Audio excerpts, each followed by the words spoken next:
Lenine doente. Leão Trotsky. 5 de abril de 1923. Camaradas, no que se refere à clareza do pensamento e à firmeza do nosso partido, sofremos este ano novas provações trazidas pela experiência.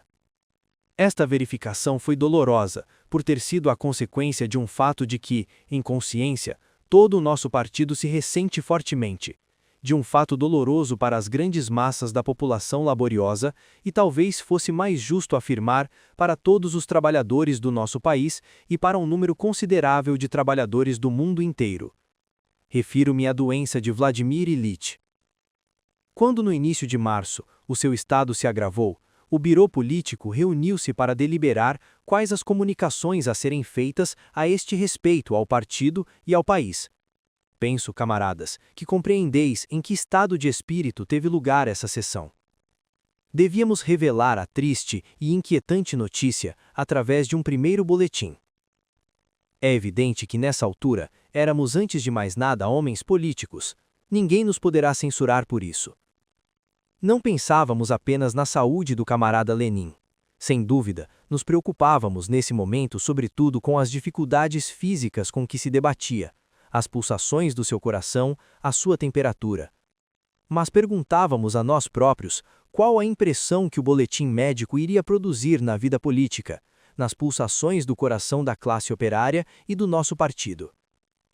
Ansiosamente, e no entanto com uma profunda fé nas forças do partido, dissemos ser preciso, desde o aparecimento do perigo, informar os nossos camaradas e todo o país. Para nós não havia qualquer dúvida. Os nossos inimigos tentariam utilizar essa notícia para lançar a perturbação entre a população, sobretudo entre os camponeses, para lançar boatos alarmantes, etc. Mas nenhum de nós duvidou também da necessidade de fazer conhecer ao partido o estado em que se encontravam as coisas. Dizer o que se passava era fazer um maior apelo à responsabilidade de cada um dos membros do partido. A nossa organização compõe-se de 500.000 de homens. Trata-se de uma vasta coletividade que possui uma grande experiência, embora neste imonente exército, Lenin ocupe um lugar impossível de comparar com qualquer outro. Não há, nem nunca houve na história dos homens, alguém como Lenin influenciasse o destino não somente de um país, mas da humanidade inteira. Não existe qualquer comum grandeza que nos dê a proporção histórica de Vladimir Ilyich. Eis o motivo por que o seu afastamento prolongado do trabalho, o seu estado grave, deviam lançar-nos necessariamente, na nossa qualidade de homens políticos, em uma profunda inquietação. Sem dúvida, sabemos que a classe operária vencerá por si só. Afirma-se em um dos nossos hinos: não existe Salvador Supremo, não há Herói Supremo. E é verdade, nasceu apenas no cômputo definitivo da história. A classe operária vencerá finalmente e sairá vitoriosa mesmo que nunca tivesse existido Karl Marx, mesmo que não tivesse havido um Ulyanov Lenin. A classe operária saberá elaborar por si própria as ideias de que necessita, os métodos que lhe são indispensáveis. Mas tal trabalho terá de ser mais lento. Em 2 pontos culminantes de sua evolução, a classe operária viu erguer-se 2 figuras, Marx e Lenin. Este fato constituiu uma vantagem formidável para a Revolução. Marx foi o profeta que trouxe as tábuas da lei. Lenin foi o grande executor dos mandamentos. Não dirige, tal como Marx, os seus ensinamentos a uma aristocracia proletária, mas fala às massas, aos povos, dá-lhe sua experiência nas circunstâncias mais difíceis, atua, manobra e alcança a vitória. O nosso trabalho prático deste ano pôde apenas beneficiar de uma reduzida participação de Vladimir Ilyich. No domínio das ideias, recebemos dele recentemente certos avisos, certas indicações que nos guiarão durante vários anos, acerca da questão agrária, do aparelho estatal, da questão nacional. Era, pois, necessário anunciar que sua saúde se tinha agravado. Perguntávamos a nós próprios, com uma inquietação bem natural, quais conclusões iria tirar daí a massa do sem-partido, a massa camponesa, a do Exército Vermelho. Na nossa estrutura governamental, é Lenin, em primeiro lugar, quem tem a confiança do camponês. Independentemente de todas as outras considerações, Lenin constitui o nosso grande capital moral nas relações estabelecidas entre a classe operária e o campesinato.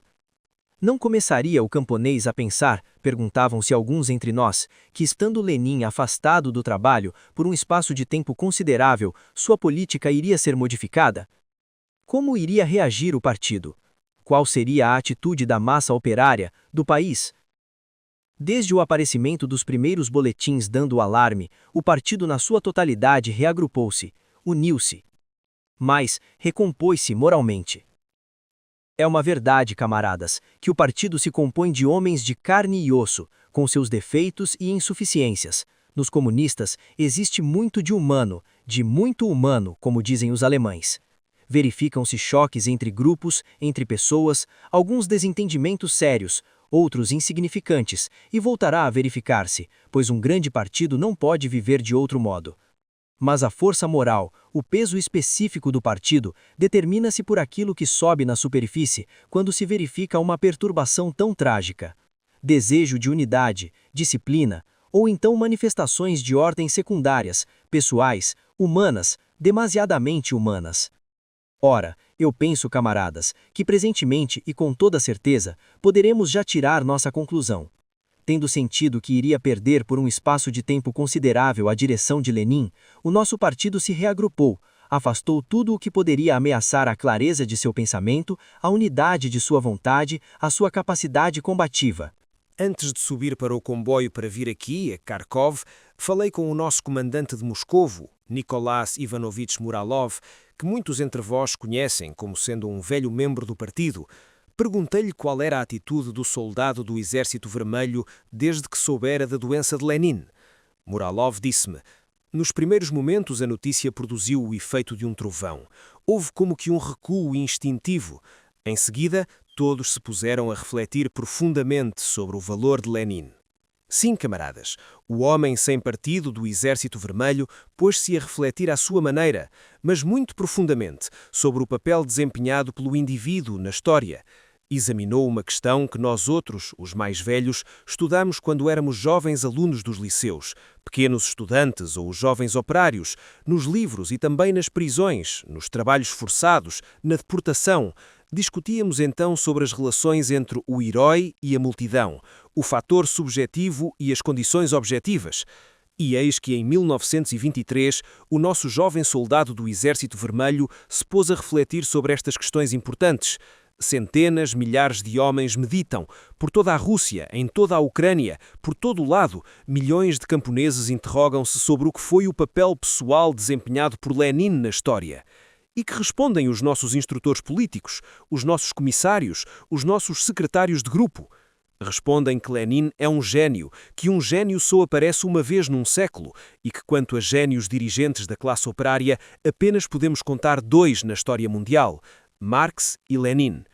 Não se pode criar um gênio, mesmo por decisão de um partido todo-poderoso e bem disciplinado, mas podemos esforçar-nos, na medida do possível, por o substituir, podemos suprir a sua ausência redobrando os esforços coletivos. É esta a teoria da personalidade e da classe que os nossos educadores políticos expõem, em termos simplificados, ao soldado do Exército Vermelho não pertencente a qualquer partido. Esta teoria está certa. Neste momento, Lenin não pode trabalhar. Devemos, em conjunto, redobrar os nossos esforços. Devemos analisar o perigo com uma atenção redobrada. Devemos proteger a revolução com uma perseverança 2 vezes maior. Devemos utilizar as possibilidades de construção com uma determinação mais renhida. E é o que iremos todos fazer, desde os membros do Comitê Central até ao soldado sem partido do Exército Vermelho. O nosso trabalho, camaradas, é muito lento, embora se faça em vastos quadros, é ainda muito parcial. Os nossos métodos são necessariamente prosaicos, balanços e cálculos, impostos em géneros, exportação do trigo. Tudo isso fazemos passo a passo, construindo o edifício, tijolo a tijolo. Não existirá o perigo do nosso partido degenerar com tais preocupações meticulosas? Não poderíamos tolerar esta degenerescência, assim como não poderíamos admitir, por menos que fosse, uma ruptura da unidade efetiva. Pois se o período atual vai ser difícil e longo, ele não irá durar para sempre. Talvez até nem dure tanto como se supõe. Uma explosão revolucionária de grande alcance, como seria o início de uma revolução europeia, pode chegar muito mais cedo do que por vezes se pensa entre nós. Se retivermos algo das lições estratégicas de Lenin, deverá ser aquilo a que ele chamou a política das grandes mudanças. Hoje nas barricadas, amanhã no estábulo da Terceira Duma de Estado. Hoje fazendo apelo à Revolução Mundial, a um Outubro Mundial. Amanhã aceitando conversas com Kuhlmann e Czernin, assinando a paz infame de Brest-Litovsk. As circunstâncias mudaram, ou então avaliámo-las de outra maneira. Marchamos ao oeste sobre Varsóvia. Somos obrigados a apreciar a situação de uma forma diversa. E vem a paz de Riga, uma paz que também se poderá chamar infame, bem o sabem. Seguidamente, é o trabalho obstinado, pedra a pedra, é a economia, é a redução de postos dos funcionários, é uma enorme avaliação. Terá necessidade de 5 telefonistas ou de 3?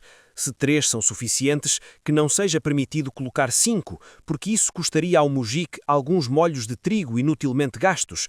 É o trabalho quotidiano, minucioso, meticuloso. Mas olhai lá para longe, para o Ruhr, não será uma primeira chama de revolução que se eleva? A revolução irá encontrar-nos transformados, degenerados? Não, camaradas, não. A nossa natureza não muda. Modificamos os métodos e os processos, mas para nós a conservação revolucionária do partido continua a sobrepor-se a todas as outras. Aprendemos a fazer um balanço, mas em simultâneo seguimos com olho perspicaz o que se faz no Ocidente e no Oriente, e os acontecimentos não irão apanhar-nos desprevenidos. Através da pureza e do alargamento da base proletária, consolidaremos a nossa posição. Aceitamos um compromisso com o campesinato e com a pequena burguesia. Toleramos a gente da NEP, mas não aceitaremos no partido nem os da NEP, nem os pequenos burgueses. Por meio do ácido sulfúrico ou do ferro em brasa, eliminaremos-los do nosso partido, se for preciso. Aplausos. E no 12º Congresso, o primeiro desde outubro realizado sem a participação de Vladimir Ilitch, um dos raros congressos na nossa história do partido em que ele não estará, diremo-nos uns aos outros, gravaremos junto com os mandamentos inscritos na nossa consciência. Não te imobilizes na rotina, lembra-te da arte das curvas bruscas, manobra, porém, sem te dispersares. Conclui acordos com aliados temporários ou permanentes, mas não permitas ao teu aliado que se introduza subrepticiamente no partido. Continua a ser o que eras, a vanguarda da Revolução Mundial. E se no Ocidente se ouvir o dobre finados, e ele ouvirá-se, poderemos estar enterrados até ao pescoço nos nossos cálculos, nos nossos balanços, na NEP, mas responderemos à chamada sem hesitação e sem demora. Somos revolucionários da cabeça aos pés, fômo-lo e assim nos manteremos até ao fim. Tempestade de aplausos, toda a assistência se levanta para aclamar estas palavras.